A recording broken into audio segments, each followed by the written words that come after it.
The 2020 paddling season was coming to an end. Temperatures regularly dropped below freezing, snow had fallen many times, and the lakes were starting to freeze. There is considerable risk of getting iced in at this time of year if you're not careful, but a sudden stretch of warm weather was heading our way, and I couldn't resist.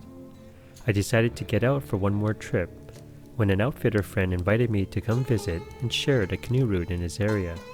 I couldn't say no. Without a tent or shelter, and intending to simply sleep under my canoe, I was on my way to cherish the final canoe trip of the season. It was almost a perfect ending.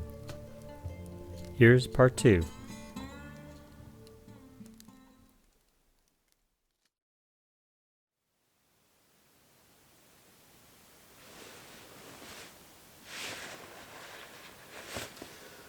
Good morning. Oh, that was such a good sleep. I slept, it's like just about 5:30 now. And I slept for pretty much 8 solid hours. And I'm not used to sleeping that much. And that felt great. But as much as it feels good, my lower back isn't happy. It's not like really killing me, but it is starting to ache a bit. I have rolled to either side on my side to try to relieve the back pain, because I do sleep on my back, and I think I'm going to get up. It's still pretty dark, but maybe I'll go make a fire and hang out by the fire and watch the sunrise. But yeah, sleeping under the canoe was a success. It was so quiet and silent. Hold on, let me see if I can get out of this mummy bag. I feel like a slug. This bag was awesome. I slept really warm. It was not cold at all. When I went to bed, my toes were a little cold, but it warmed right up, and I slept toasty warm, so it did a great job. But yeah, I feel like I'm a slug. Okay, I'll unzip this. The thing with sleeping bags is, as most of you know, or maybe some of you don't, if you sleep in the wintertime or when it's really cold, mummy bags are restrictive, but they conserve the amount of space you have to warm up. So in effect, it's more efficient for you, because your body doesn't have to warm up a bigger area. Of course, you can't stretch and do that kind of stuff, but and then the other thing is the hood. I wrap right above my face. It wasn't so cold that I had to cinch it down to my nose. Maybe I'll share that in a later video, but I just had it around my face, and there's a draw cord. Actually, I should loosen it here. There we go. Now I can get my arm out, but maybe I should just unzip this a bit.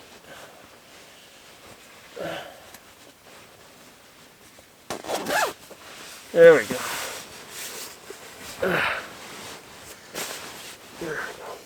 Oh. Hazards of sleeping under the canoe. Gotta watch what's above you. Oh. And the balaclava worked out great. Oh, that felt good. That was a good sleep. That's one thing about late season tripping, is that because there's limited daylight. I mean, yeah, you can hang by the fire for a long time like I did, but people tend to sleep a lot more. And that's what I did. Something that I don't normally do, sleep 8 hours. Okay, so I think I'm going to get up, give my lower back a break, and make a fire and get the day started. So good morning to day 2.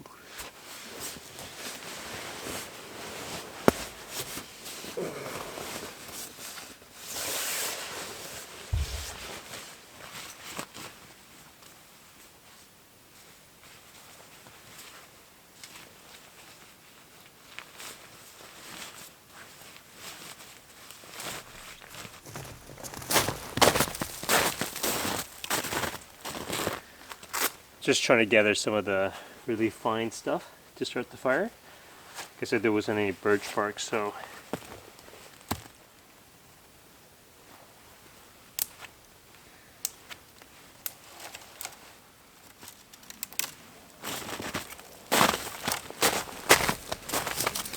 this is a combination of some thicker stuff, but you can see there's really fine stuff here, and that's what I want.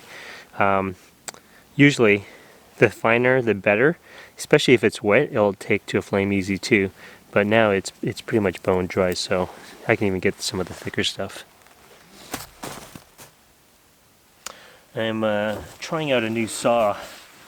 It's the Silky Pocket Boy. I've been using Bakos for many years, and I really like them. Now I found that with Bako, you have to kind of be careful about the blade you get. The blade makes all the difference. The form factor is fine, but if you get a generic blade, it doesn't cut as well. And if you get the one that's really aggressive, well, it cuts super well. And so the Silky saws, the few that I've already used now, they all come with an aggressive blade, and there are some benefits and features that I do like about the Gomboy, and there's some that I don't. But hopefully, once I've had enough time with them, I could share my reviews. But this is the Pocket Boy, and this is similar size as the Bako that I use. So I'm going to cut some wood. I don't usually have any use for aluminum boats that are found by the lakes, but here's one opportunity I can't bypass, so it's good for cutting wood.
Starting on its own.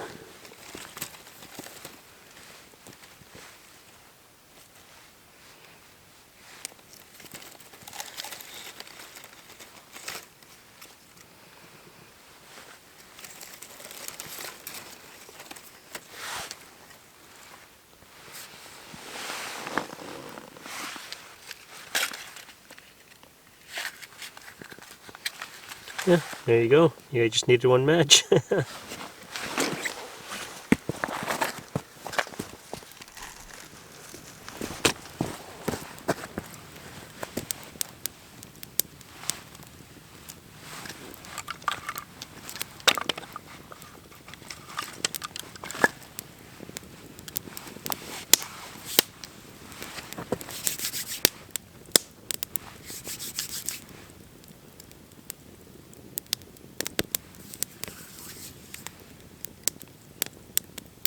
Feels good.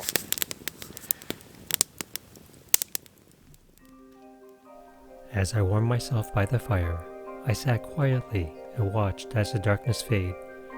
There was nothing spectacular, and there didn't need to be. It was simply sublime to my senses and my soul.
What a morning it's been.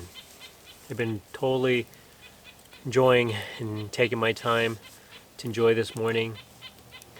There's now no clouds in the sky, and the sun's out, and it's warming me nicely.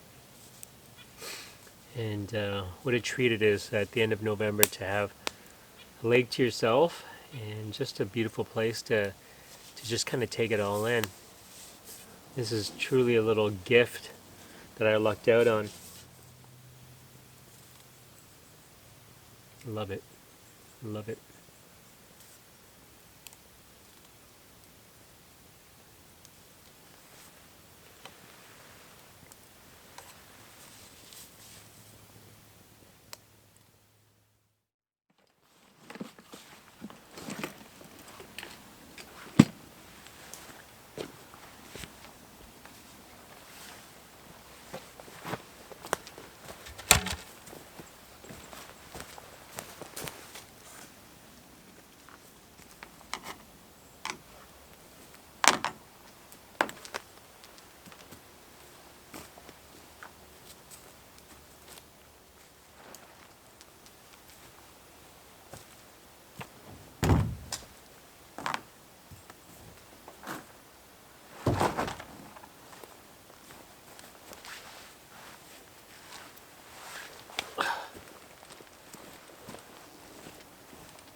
That pretty much does it for me here at this campsite. Oh, it's not a campsite, but I'm just doing a quick once over, making sure I'm not forgetting anything. Looks pretty good. Almost looks like I haven't been here, but I did forget one thing, the second rock. So I'll take that and put it over by the water. But yeah, it's a gorgeous day. It's supposed to get up to 8. It's going to be super warm. It's going to be so nice. So I'm going to get back across Blue Lake and portage down to Mississauga. I think I'm saying it right. And then I've got to paddle across, not all the way, partway down. And then I got to figure a way to get into Rockslide Lake. There is kind of a rough portage to get there, but I was going to try navigating up this creek and getting through some other small bodies of water to get into Rockslide. Seeing that it is a beautiful day, I figure why not take advantage of it and spend the time doing some traveling. And what I'll do is once I'm there, tomorrow when I head out, I'll try to find that portage and make my way back down into Mississauga.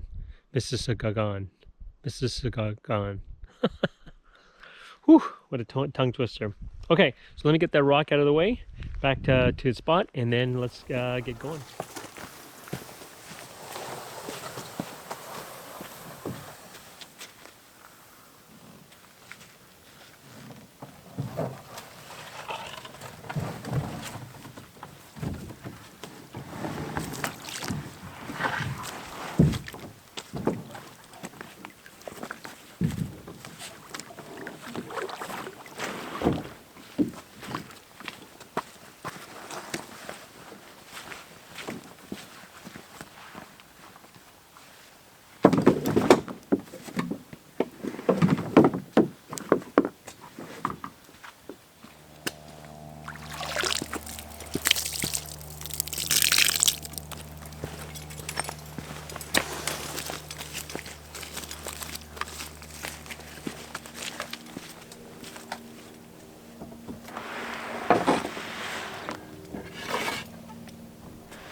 Okay, I just arrived at the portage, so I'll put portaging down to Misadventures Lake. I always have to have a giggle when I say that name, Misadventures. I think I'm getting better, as long as I'm saying it correct. But yeah, I'm leaving this beautiful, beautiful lake.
Alright, we're back on the lake.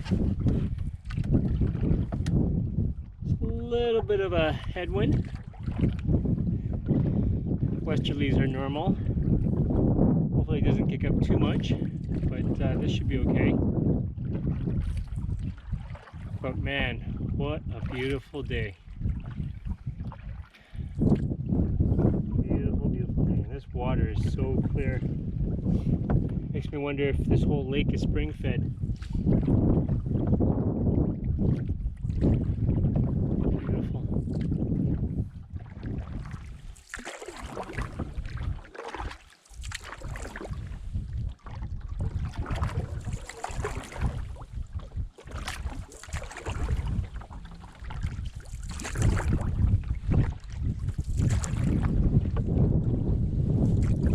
Well, on the map it showed that there was a narrow here that I could sneak through, but obviously either the water levels are too low and that's why the rocks appear, or else I don't know if this is man-made, but I guess I'm gonna have to do a lift over. All right, okay, let's see if we can do this.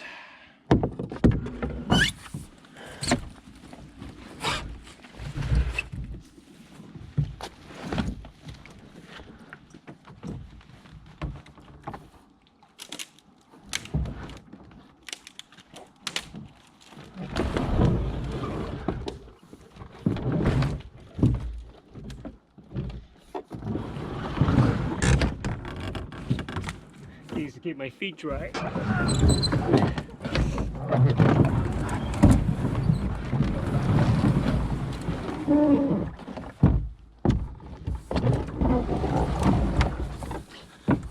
It wasn't so bad.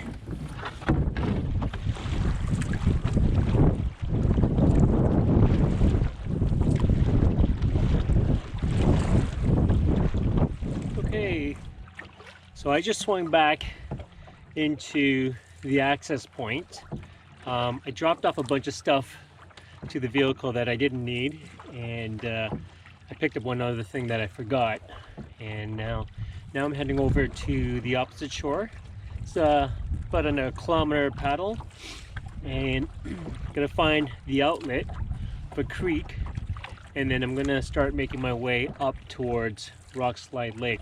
Now Rockslide Lake is somewhere over on my right, so I'm basically taking this creek. Of course I won't be dragging, I'll be portaging along it, but nonetheless I'll be making my way up elevation towards a couple ponds. I'll paddle through that, and then there'll be another little portage to get into Rockslide Lake. So not a crazy long adventure, but I would say maybe 200 to 300 meter portages in both sections, but it's going to involve bushwhacking. Hopefully the brush isn't too thick to get through, but it's getting to be about 1 o'clock, so it's getting late in the day. I because I took so much time on Blue Lake enjoying the conditions there. So that's why I'm a little late, but it's okay. Nonetheless, I'm not worried. I'll get there at some point.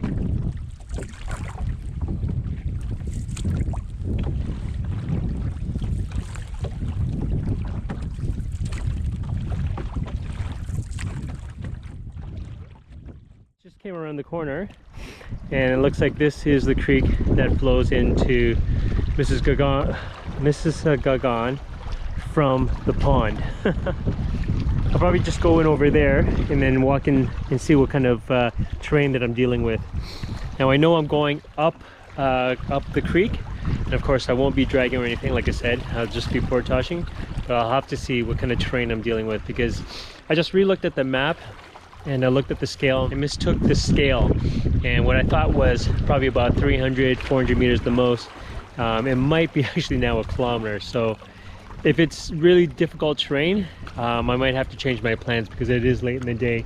If it's kind of open, then I might go for it. So let's go see what's in there. So this is what I'm dealing with. There is a lot of small trees.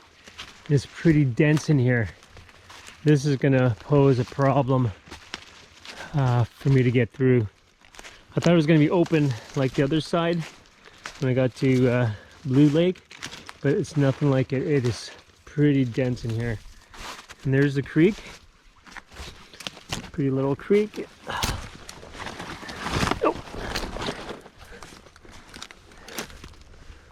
Yeah, there's a lot of snow. This is not looking promising.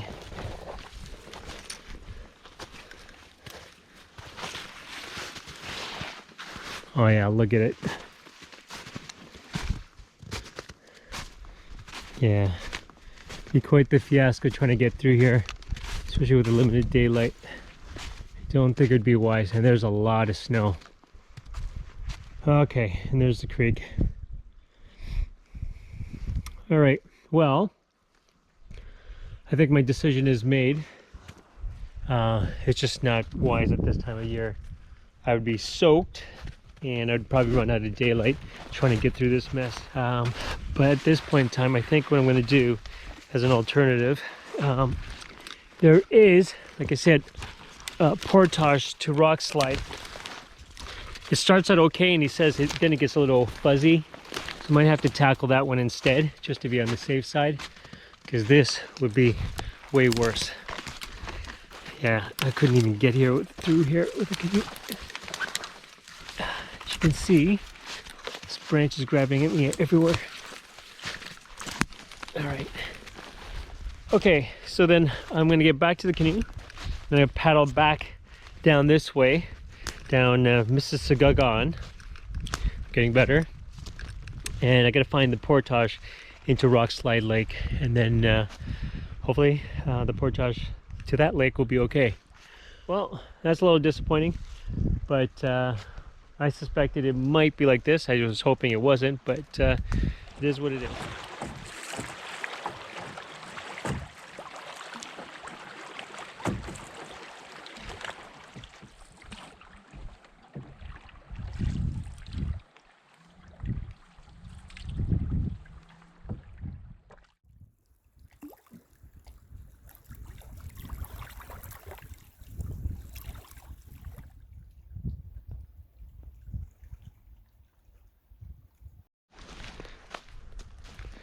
Okay, I think we're here. Looks like people might have camped here. No fire pit or anything, but there's a landing and it's kind of open, so it's pretty obvious that people have been here. But like I said, I think this portage is a little more bushy. Andrew was saying that the first part is okay going uphill, and then in the middle and the end it gets a little, it kind of goes somewhere. That's what he kind of said. So anyhow, I'll probably take my pack first and see if I can find my way to the lake, and then I'll take the canoe. But I think I'm gonna grab some lunch first in the sun before I head out.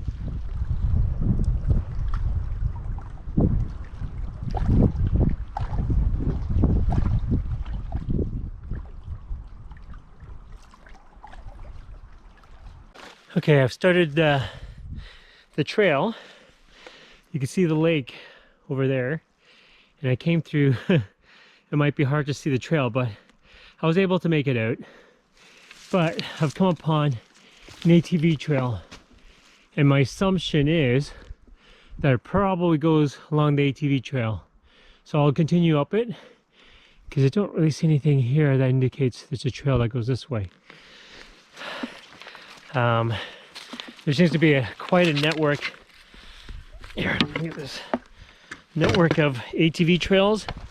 As you can imagine, ATVs are quite popular and used to access the backwoods for hunters and recreationalists.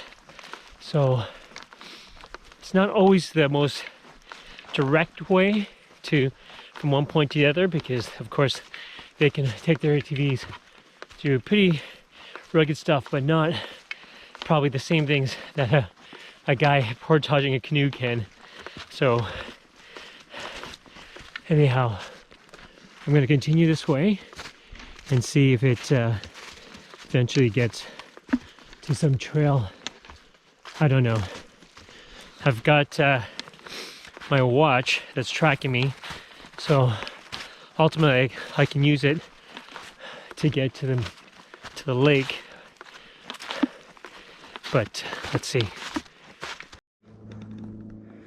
Okay, so I am in the middle of what looks like it's going to be a marsh. I was just following some old ATV tracks, and look what I found. Shell of a turtle. Ugh. There you go. That looks like a snapping turtle. Something got it and had quite a meal with it, I'm sure. Okay, I'm gonna head back out.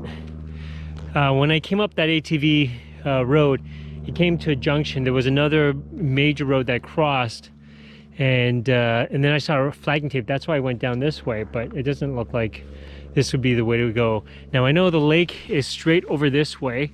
The problem is that there's a marsh between here and there, and as you can see, it's all wet here. I would get totally soaked. So I'm gonna head back out and follow the road either that way or the other way and see if I can find another way into the lake. All right, I just made it to Rockslide Lake, and unfortunately, I don't think I'll be staying here. Take a look why.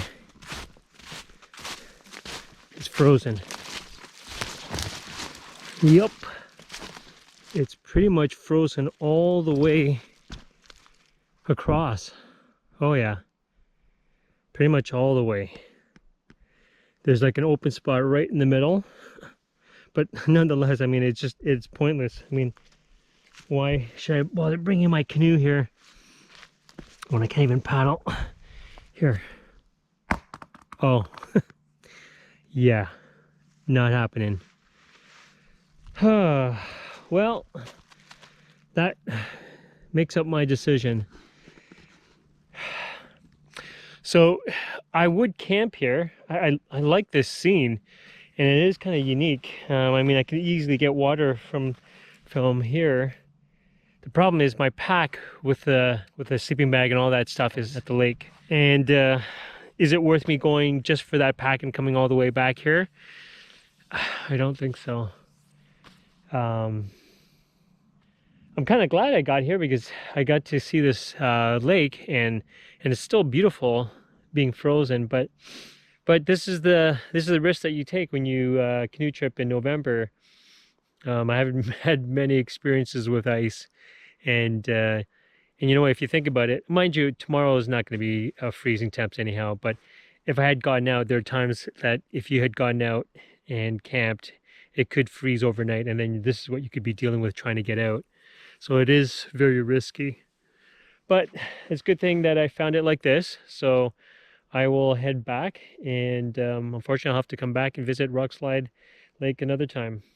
And it's a good thing I didn't go back, didn't go the other way, whereas bushwhacking towards here, because I'm sure the other ponds, if this one is frozen, the other ponds, the smaller ones, would definitely have been frozen as well too.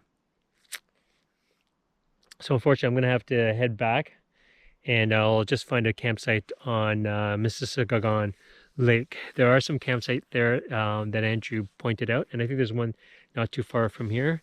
So I'll probably camp there, and we'll be okay. It'll be a shorter distance out, seeing that tomorrow is supposed to rain as well too. Okay, goodbye Rockslide Lake. You're beautiful, even frozen. It's time to say goodbye.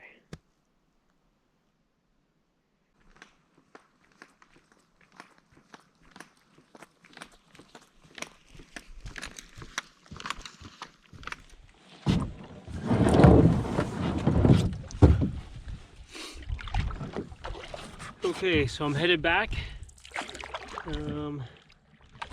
It's 10 to 4. I've only got something like 40 minutes before it gets dark. So there is a campsite on an island just close to the access point. I thought there was a campsite closer to here, but it's not here. So it's okay. I just have to paddle a little further. But that just means the last day I don't have very far to go, which is fine by me, seeing that all that rain is coming. So it'll probably be nice to get out, get to the car before the rain starts. Anyhow, well, that was unexpected today. I thought, I mean, talking with Andrew, we did suspect that we might have some ice on the lakes, but because I didn't see any on Blue Lake, I thought Rockslide Lake would be the same. Couldn't be any more wrong. Oh well, that's the way things go. Look at the sunset. It's gorgeous. I'll show you. At least I'm getting a nice sunset as I paddle up back. It's gorgeous. In fact, the light and colors got more intense as I continued down the lake. Even the wind died down, giving me an absolutely gorgeous sunset. Another incredible gift to close out the season as I sat mesmerized in my canoe. Okay, I think we're coming upon the campsite here. As you see, cottages are right here. You can even hear road noise. But right in here is the campsite.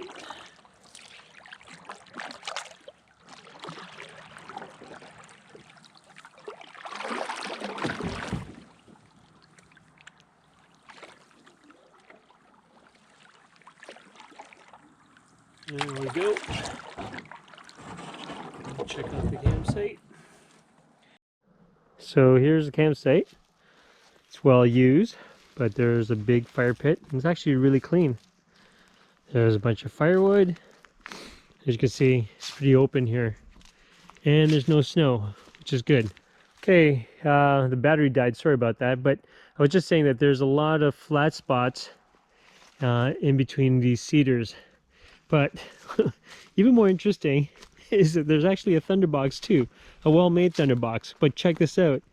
It's got a Muskoka chair, or at least a part of it, as the backing, so you can actually lean back and do your business. And even has a cup holder, so you can have a beer and do your thing too.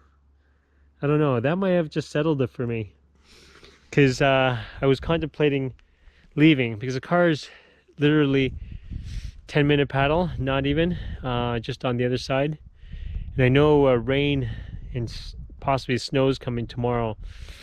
Anita just texted me when I was back over on that other lake, or the frozen lake, and she was saying that there's a special weather warning. But I would like to stay out another night. It is still pretty nice. I'm gonna see if I can get reception and just check the weather. If I can sneak out in the morning, early in the morning, and get out before the storm, then I might just stay. I mean, look at this. You're almost tempted just to stay here, just to use this. This is pretty ingenious. All right, I'll see if I can get signal. If I can't, I'll have to make a decision. But not like I have to set up anything. It's pretty easy. So the light is disappearing quick. So in the end, I decided to stay. As you can see the canoe there. Yeah, you don't get very many of these opportunities. And you know what, even if I get a little wet, it's not a big deal. But you know what I'll do tomorrow? Like this morning, I got up really early just because I couldn't sleep anymore. It was, I got up at 5:30 and it was still dark. And I think that's what I'll do. I'll get up early in the morning. I won't even bother having breakfast. I'll just pack up and then head out and then leave, and I can have breakfast on the road. But I'll give you another opportunity just to stay out here and enjoy the last of the good weather here at the end of November. So yeah, I'll set up my tarp quickly here, and I'm gonna have a fire pit down by the water, and I'm gonna enjoy my evening, my last probably likely canoe trip for 2020. So I'll make the best of it.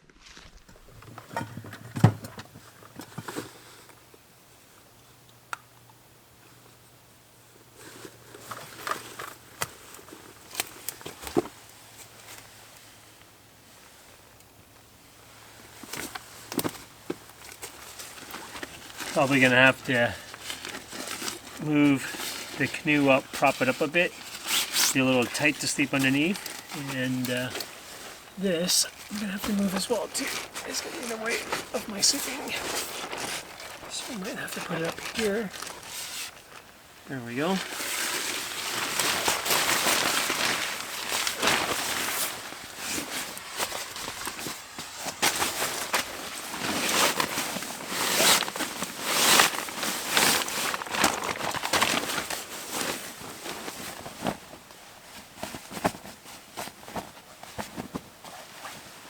Alright, I think I gotta go get something to prop the canoe up, and then that is all done. I can work on the fire. I think I'll get out of these boots.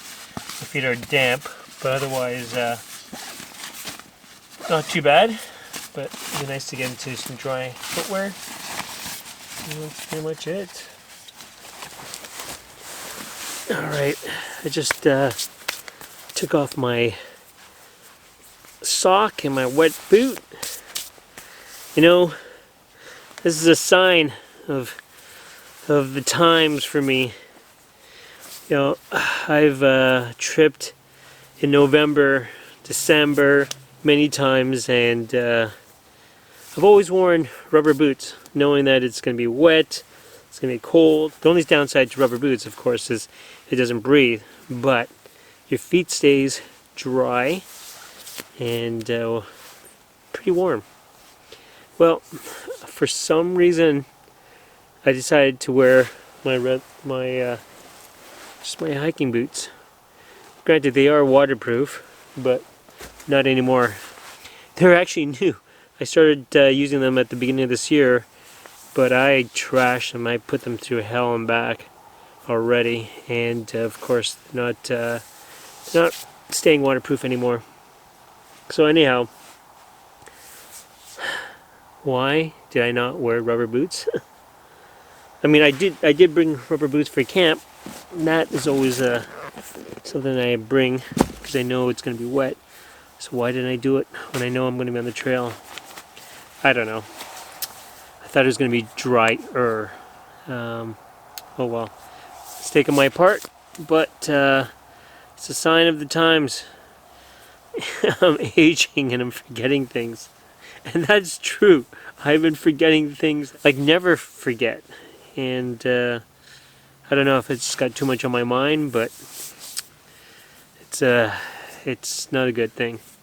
Anyhow, so this is one perfect example. Because of that, I got wet, cold feet. But at least I remember to bring dry socks for camp. Yeah. So I'm going to wear a double sock, but actually before I do that, I'm going to actually wear tights underneath here because it's going to get cooler, and then I wear those same fleece tights when I go to bed. All right, so I got to go do the other foot, and then yep, and it'll be a lot more comfortable. So don't forget to wear rubber boots if you do late season tripping, or else you're gonna get wet feet, cold wet feet. I've set up camp, so everything's all done. However, now I'm gonna get my campfire set up, and I found a perfect spot. I didn't want to go to that big fire pit. That one is massive, and it's also kind of slightly exposed, and you can feel the wind. So I picked another spot, and I'll show you here. Check this out.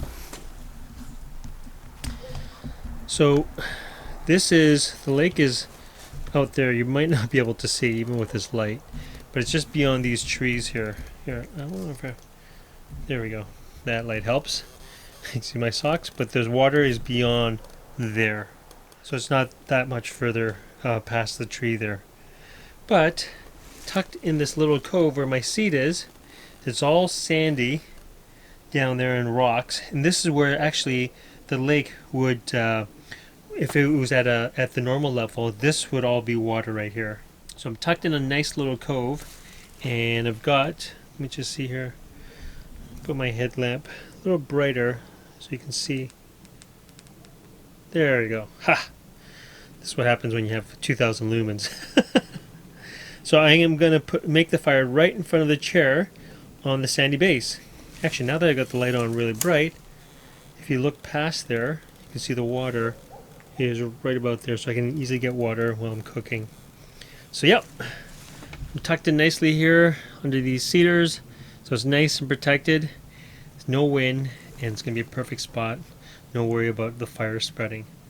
And there's dead wood everywhere. There's tons of birch, like, what do you call them?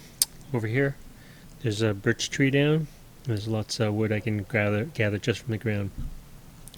Perfect. So let me get some tinder, and I'll get fire started. I also put a rock here because the sand actually, when I stepped on it, water was starting to come through. So I just put that as a base. No, it will work perfectly fine.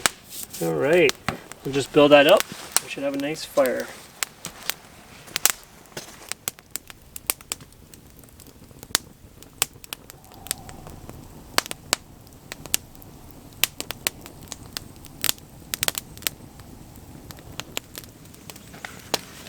Finally time for supper.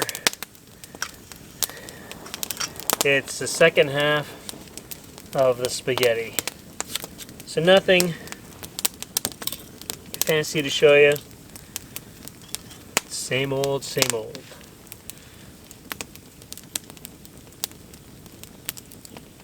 Guess I can turn that off. Oh, no, maybe not. Can't see my spaghetti.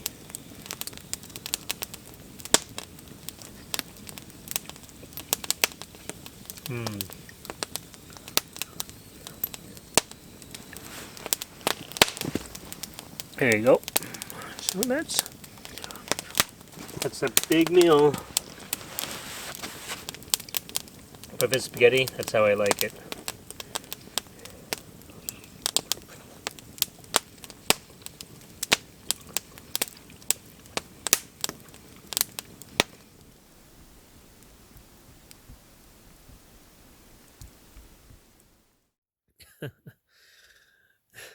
It looked like my head is floating in a black space. What kind of is? Okay, I am pooped. It is 9:30. Had supper, cleaned up, enjoyed some time around the fire. Actually, I was falling asleep on the chair, so I knew it was time for me to turn in.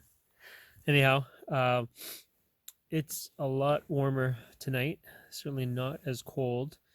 But what I'm going to do is I'm going to get up probably around the same time I did yesterday, 5:30. And I think I'm going to pretty much break up camp. I'm not going to bother with breakfast. And then pretty much pedal just across to the other side of the lake and head on home. Now, if I wake up and it's still a clear sky and it's beautiful, I may have breakfast. But I know that there's lots of rain coming. So if it looks like it's going to rain, I'll be out of here. let's see you tomorrow morning. So until then, good night, and we'll see you in the morning. During the middle of the night, I woke up to relieve myself, but found myself mesmerized by the full moon. I then spent some time by the lake, enchanted by the silence and taking in the lunar display, before heading back to my enclave under the canoe.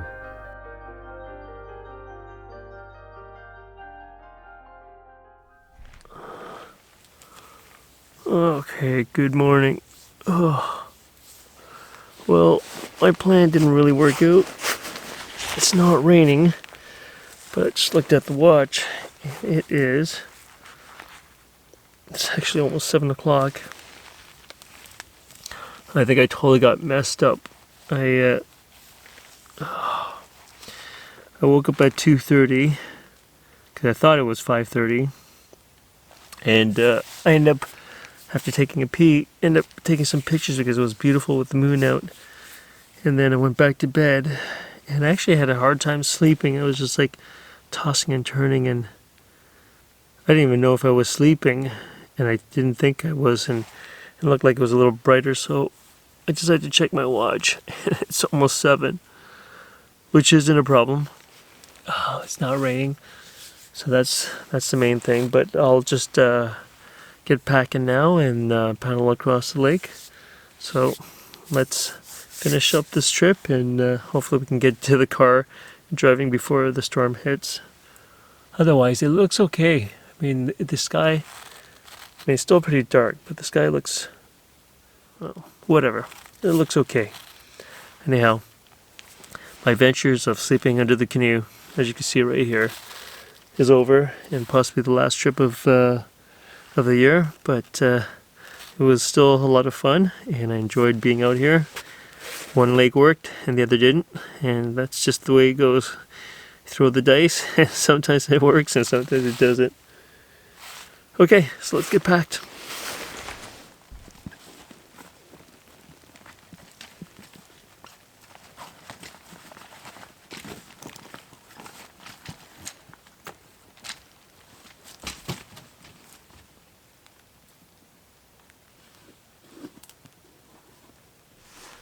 Well, I started to pack, and I can tell you my plan not only failed because it didn't wake up the time that I wanted to, but I could already hear the rain starting. It's a light rain right now, but I could hear it pitter patter on the tarp. Can you hear that? Alright, I might as well get packed up and get going, but trying to be rain free didn't really pan out. I don't know how I did that. Oh well.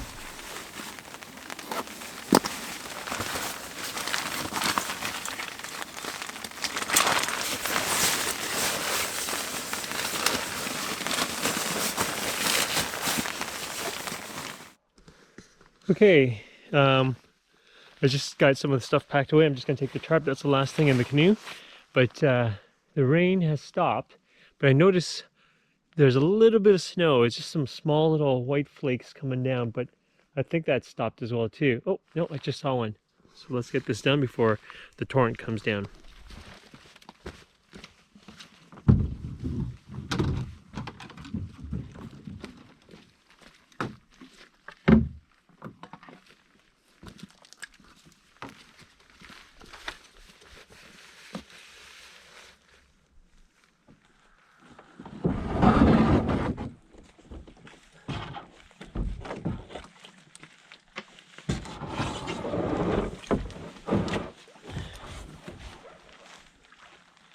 Good morning from Misadventures Lake. A short paddle across the lake, and in about 5-10 minutes you'll be able to start loading up the vehicle, and it's not too bad. It's pretty calm, and the raining has stopped, so that's good. It's just a gray morning.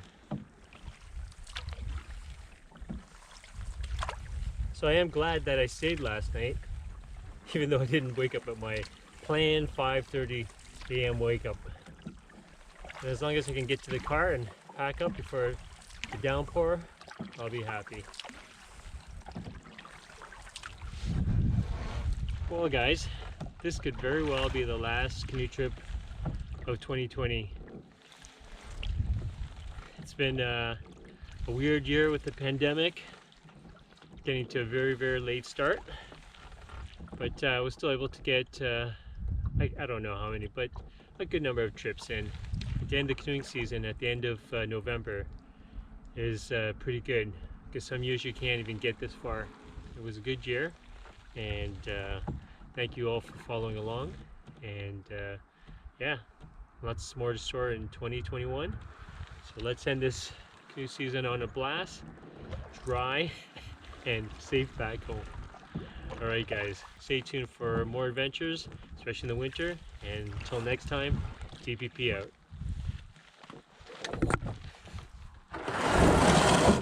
Look at that, it's starting to rain.